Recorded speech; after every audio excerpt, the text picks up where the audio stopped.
নমস্কার, শুরু করছি আজকের সংবাদ।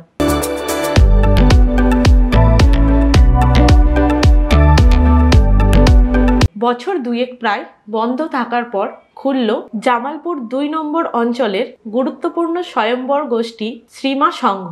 দীর্ঘদিন নিজেদের মধ্যে সমস্যাজনিত কারণে বন্ধ ছিল এই সংঘটি।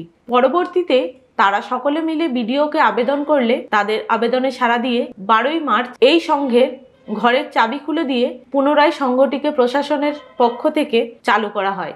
উপস্থিত ছিলেন বিডিও পার্থসারথী দে, জামালপুর পঞ্চায়েত সমিতির পূর্ত কর্মাধ্যক্ষ মেহমুদ খান, WD ও অপর্ণা চ্যাটার্জি, জামালপুর ২ নম্বর গ্রাম পঞ্চায়েত প্রধান মিঠু পাল, সংঘের পক্ষ থেকে রাজর্ষি দাস, মধুমিতা মালিক, টুম্পা ঢল সহ অন্যান্যরা। মেহমুদ খান বলেন, দীর্ঘ ২ বছর এই শ্রীমা সংঘ বন্ধ অবস্থায় পড়েছিল। এই সংঘের সদস্যরা বিডিওকে আবেদন করেন পুনরায় এটি খোলার জন্য, তাই প্রশাসনের সহযোগিতায় এই সংঘ খুলে দেওয়া হলো। এখন থেকে এই সংঘ কাজ করে যাবে। সরকারি বিভিন্ন সুযোগ সুবিধা থেকে বঞ্চিত হচ্ছিল এই সংঘের সদস্যরা। WD ও অপর্ণা দেবী জানান, এখন থেকে এই সংঘ কাজ করবে। যখন নির্বাচনের অর্ডার আসবে তখন নির্বাচন করানো হবে। মূলত মেয়েদের স্বাবলম্বী করার লক্ষ্য নিয়েই এই সংঘের কাজ পরিচালিত হবে। স্থানীয় গ্রাম পঞ্চায়েত প্রধান মিঠু পাল বলেন, এই সংঘটি চালু হওয়ার ফলে স্থানীয় স্বয়ম্বর গোষ্ঠীর মহিলারা খুবই উৎসাহিত হয়েছেন। আমরা চাই তারা আর্থিকভাবে স্বাবলম্বী হন। সেই লক্ষ্য নিয়েই এই সংঘের কাজ আবার শুরু করা হলো। প্রকল্প দাদা, এই স্বয়ম্বর গোষ্ঠী তো এই প্রকল্প দীর্ঘদিন বন্ধ ছিল। আজকে আপনি এবং বিডিও সাহেব এসে দেখলাম স্বয়ম্বর গোষ্ঠীর ঘর খুলে দিলেন। এবার কি কাজ শুরু হবে, আর কি কারণেই বা বন্ধ ছিল আপনারা এসে এই ঘর করলেন?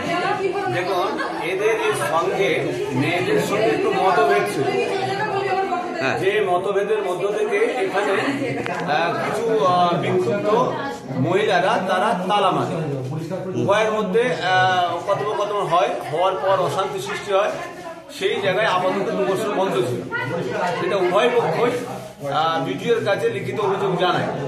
সেই জন্য আমরা ম্যাডাম, আমাদের বিডিও সাহেব এবং আমরা উভয় ছিলাম, থেকে আলোচনা করে সিদ্ধান্ত নেওয়া হলো যে সংঘটা যাতে ঠিকভাবে চলে, যাতে মেয়েরা যে উদ্দেশ্যে মাননীয় মুখ্যমন্ত্রী মমতা বন্দ্যোপাধ্যায় চাইছেন যে সুন্দরভাবে মেয়েরা নিজের পায়ে দাঁড়াতে পারে, সেই জন্য যেহেতু এটার বডি নেই, যেভাবে আগে থেকে সেই সরকারি প্রশাসনে চলছিল, কিন্তু এই বডিটা ঠিক করতে গেলে ইলেকশনের মাধ্যমে আবার নতুন করে বডি ঠিক হবে। যেহেতু ইলেকশন এখন করার অপশন নেই, সেটাকে আমাদের পাঠানো হয়েছে প্রশাসন লেভেল থেকে। ওই রিপোর্টটা এলে আমরা কিন্তু সে ইলেকশন করতে পারবো। তার আগে আপাতত যারা সত্যিকার যে কাজের মেয়েরা আছে, যারা এই সংঘটা চালাতে পারে, সেই জন্য একটা ১৫ জন আপাতত একটা কমিটি করে দেওয়া হয়েছে, যারা যোগ্য মনে হয়েছে এই মহিলাগুলো এই সংঘকে টিকিয়ে রাখতে পারবে। সেই কারণে যাতে সরকারের প্রকল্পগুলো প্রত্যেকটা যেন মহিলার কাছে পৌঁছাতে পারে, সেই যোগ্য ১৫ জন মহিলাকে একটা আপাতত বিধি হিসেবে আমরা থেকে আপাতত অস্থায়ী কমিটি করে দেওয়া হয়েছে, যাতে এই সংঘটা ঠিক মতো মানুষ পরিষেবা পায়, যে মাননীয় মুখ্যমন্ত্রী মমতা বন্দ্যোপাধ্যায়ের স্বপ্নকে যেন পূরণ করতে পারে। এই জন্য যে বন্ধ ছিল, সেই জন্য তারা উভয় পক্ষে এসে চাবি খুলে এখানে উভয় মিলে যাতে সংঘটা চলে, তার জন্য আমাদের যত রকম প্রশাসন লেভেলে হেল্প করার সেটা আমরা চেষ্টা করবো, ওদের পাশে থেকে যারা ওরা যেন নিজের পায়ে দাঁড়াতে পারে, মুখ্যমন্ত্রীর যে স্বপ্ন সেই স্বপ্নটা পূরণ করতে পারে। কতদিন বন্ধ ছিল দাদা? এটা প্রায় ২ বছর বন্ধ ছিল। অনেক কিছু ঝুট ঝামেলা হয়েছে এবং এখানে ওসি এসেছে, তালা মেরেছে, বিডিও এসেছে, অনেক কিছু আছে। আমি বিস্তারিত জায়গায় যাচ্ছি না। আমরা চাইছি এই সংঘ যে মহিলাদের যে উদ্দেশ্যে যে মাননীয় মুখ্যমন্ত্রী মমতা বন্দ্যোপাধ্যায় চেয়েছে, সেই স্বপ্নটা পূরণ করার জন্য যোগ্য যারা মহিলা, যারা এই সংঘটাকে টিকিয়ে রেখে অপরের চোখের জলটা মুছিয়ে দেওয়ার মতো যোগ্যতা আছে, সেই মহিলাদেরকেই আমরা এই ১৫ জন একটা অস্থায়ী কমিটি করে দেওয়া হয়েছে।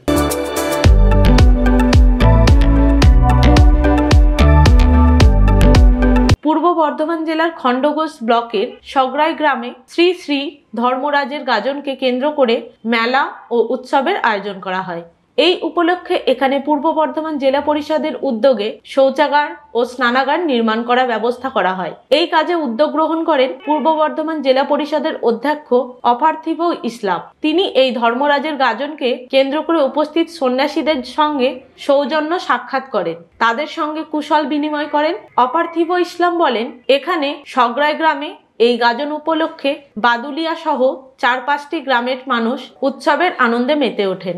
12ই মার্চ অর্থাৎ বুধবার এখানে ধর্মরাজের গাজনকে কেন্দ্র করে ধর্মরাজের বিবাহের আয়োজন করা হয়। সম্পূর্ণ হিন্দু ধর্মীয় রীতিনীতি মেনে এই বিবাহের আয়োজন করা হয়ে থাকে। স্থানীয় এলাকায় ধর্মরাজের বিবাহের আগে কোনো হিন্দু পরিবারে বিবাহের আয়োজন করা হয় না। ধর্মরাজের বিবাহের পর হিন্দু পরিবারগুলি স্থানীয় এলাকায় বিবাহ অনুষ্ঠানের আয়োজন করে থাকে। জানা যায় দোল পূর্ণিমার দিন এখানে রাত গাজন অনুষ্ঠিত হয়, পরের দিন হয় মূল গাজনের অনুষ্ঠান, আর তারপরের দিন ভোগের আয়োজন করা হয়। প্রায় 15,000 মানুষকে ওই দিন ভোগ খাওয়ানো হয়। অপার্থিব বলেন, এই গাজনকে কেন্দ্র করে বহু মানুষের সমাগম এখানে হয়। অনেক সন্ন্যাসীও আসেন। তাদের সকলের সুবিধার্থে জেলা পরিষদের পক্ষ থেকে এখানে শৌচাগার ও স্নানাগারের ব্যবস্থা করা হলো। স্থানীয় সকল মানুষের সুবিধার্থে এই উদ্যোগ কার্যকর করা হয়েছে। তিনি বলেন, এই ধরনের ধর্মীয় উৎসবে সাধারণ মানুষের পাশে থেকে তাদের সব রকম সহযোগিতা করার কথা রাজ্যের মুখ্যমন্ত্রী মমতা বন্দ্যোপাধ্যায় সব সময় বলেছেন। মানুষের পাশে থেকে কাজ করার কথা বলেছেন দলের সর্বভারতীয় সাধারণ সম্পাদক অভিষেক বন্দ্যোপাধ্যায়ও। এই পরিস্থিতিতে দাঁড়িয়ে আমরা তাদের সেই বার্তাকে পাথেয় করে মানব কল্যাণে ব্রতী হয়েছি। এই উৎসবে আগত মানুষজনের পাশে থাকাটা আমাদের কর্তব্য।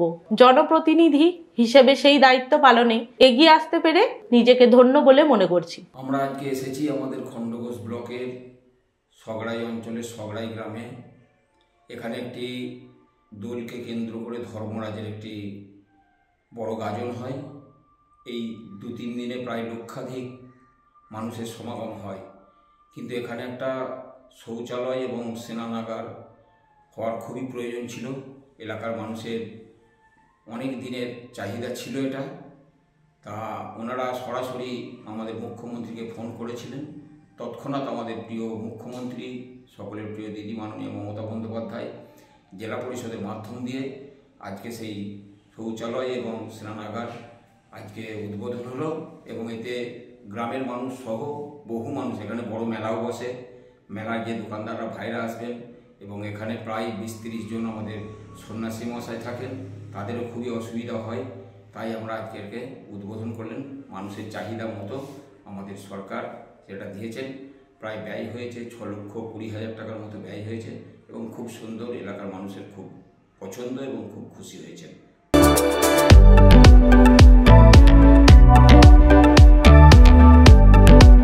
আজকের সংবাদ এই পর্যন্তই। নমস্কার।